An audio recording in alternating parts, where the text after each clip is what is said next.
Joining me on India First is Dr. S.Y. Quraishi, former Chief Election Commissioner of India. And sir, I want to begin by asking you, has the issue of EVMs been effectively addressed with these 2024 election results? Well, Gaurav, ever since EVMs were introduced as far back as in 1982, debate and controversy about EVMs has been going on non-stop. Every single party at some point or the other has criticized the machine and suspected the machine, including the BJP itself. In 2009, they even went on to write a book, Democracy at Risk, with a foreword by Mr. L.K. Advani. But, history has proved that all of them have won by the same machines. So therefore, and I have been defending the EVM till the last day, till the polling day, till the counting date, to the hilt, much to the annoyance of some of my friends who were saying, why are you defending when election commission is quiet? I said, okay, I don't know why they are quiet, I don't know. But if you ask me a question, if the anchors ask me a question, I have to answer. And I speak from my heart, and I've been defending it to the hilt. I said it's impossible to manipulate them. And the one proof which I used to give, which I thought should have been conclusive, that as far back as 5 or 6 months ago, Karnataka election, when BJP is campaigned very extensively, intensively, Prime Minister himself visited 34 times, and they lost so badly. Yes. If it could have been manipulated, do you think it would not have been? So what better proof? And then after that, Himachal, Punjab, here and there, earlier Bengal. The fact that EVMs have been causing loss of the election to many people, the governments are falling regularly. So that is the proof. Second thing which I was also arguing, that the current lot of machines were made in 2013. So they could not have been manipulated because this was in the UPA regime that the current lot of machines were used. So after all these arguments, their opposition to EVM till the last day was totally misguided. And in the process, they were missing out on more serious issues, which I pointed out to them. Fair enough, and we'll take those serious issues. But if we were to stay and talk about election results currently and the current situation, sir, you've been CEC of India. Opposition leaders, as you very rightly pointed out, have been in the government. They've won elections using the same EVMs. You are authoritatively saying that EVMs cannot be tampered with, and especially now that you also have the VVPAT system. As I mentioned, that the controversy was at its peak in 2009. And when I became CEC in 2010, and I called an all-party meeting.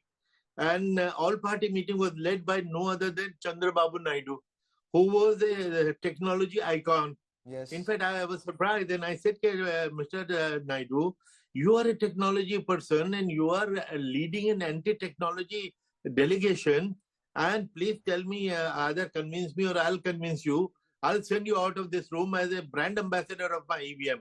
Tell me what you want. You know what he said? He said, we are not saying that EVM have manipulated the result in the past, nor are we saying that they will do it in the future. So I said, then what do you want? He said, all they lack is transparency, which means that when you press a button, the vote goes into a machine and the voter cannot see it going to the right destination. Yes. I said, what is your solution? He says, introduce VVPAT. Gaurav, believe me, in the same meeting we decided, yes, it's a brilliant idea. We decided in the meeting, or we'll go ahead with the VVPAT. We asked the two factories to start working on it. And we have an independent committee of 5 IIT professors. And we said, you help the company develop these machines. And within a year, they came out with machine 2011. In 5 cities, we did a whole day mock poll. It failed. There were lots of glitches. We said, all right, go back to the drawing board, improve the machine. Next year in 2005, 12 July, same 5 places, same date, same whole day. It worked very well, and immediately we ordered 20,000 machines, with which we did the first election. Sheila Dixit election was with EVM. Nagaland election was with EVM. It all worked very well.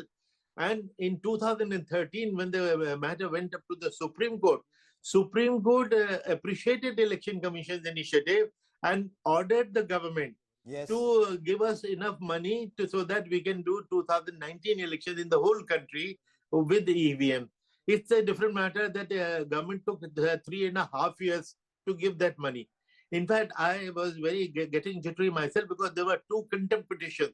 Then I was suddenly, it's an interesting story for you also. Suddenly, I got a call from Principal Secretary to Prime Minister, Mr. Nirpendra Mishra. Yes. He said, Quraishi, can you come for some time? I said, sure, sir, tell me. So, and then I told him, sir, why are you sitting on this judgment? There are 2 contempt petitions. You have to do it. You have no option. So why what are you waiting for? He said, we are waiting to meet you. It's a funny thing. I said, sir, you should have called me earlier. So he wanted to understand certain final and technical point, which I explained. Immediately he said, all right, we'll release the machine. My worry at that time was that 3.5 years had gone.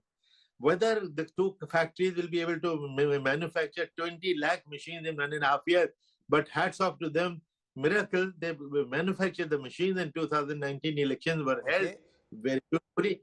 There are some VVPAT issues, counting issues and all that. I have views on that. If you would like, I'll explain that also. Oh, absolutely. But in your appreciation, sir, have the results silenced those who said India is becoming an elected autocracy, or that there's a democratic slide in India? Because questions have been raised about the organization you headed, that Election Commission is not impartial. So was the Election Commission unfairly targeted? Yeah, no, I think Election Commission was unfairly targeted because of its wrong policy of keeping quiet.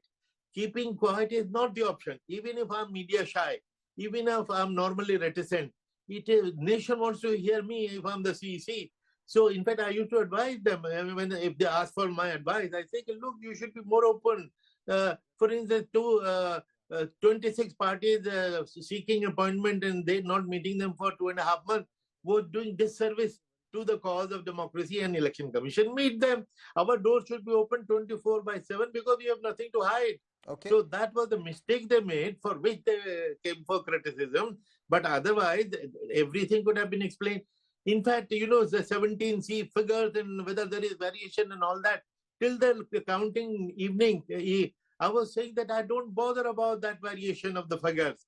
For me, the sacrosanct are the figures which are sealed in the machine. Absolutely. And only a magician can change those figures.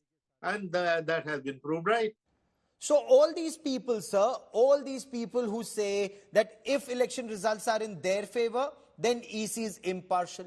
If they lose an election, EC is compromised. If court orders are in their favor, then courts are independent. If verdicts go against them, they question the independence of courts. Sir, are they doing disservice to our country and our democracy with this very selective approach, creating disharmony and ill will towards institutions in India? Yeah, it is true that when questions are raised about elections, the whole world is looking at us, mind you. We have ambassadors of all the countries. What do they do the whole day? Send reports. The whole world is watching us, and therefore, whatever comments are made about the institutions, they are known to the whole world. And I'm glad that these results have restored global faith in democracy. I was particularly worried that, we are so proud of our EVM. Other countries come and see we make them visit our factories. They are trying to copy the EVM from us, and if they come into question, I'm glad that EVM passed the test, and it will arouse global interest because any controversy at least made our EVM famous. Oh, absolutely. You've answered these questions. For joining me here on this India Today special, former Chief Election Commissioner of India, Dr. S.Y. Quraishi, many thanks. The EVM has passed the test.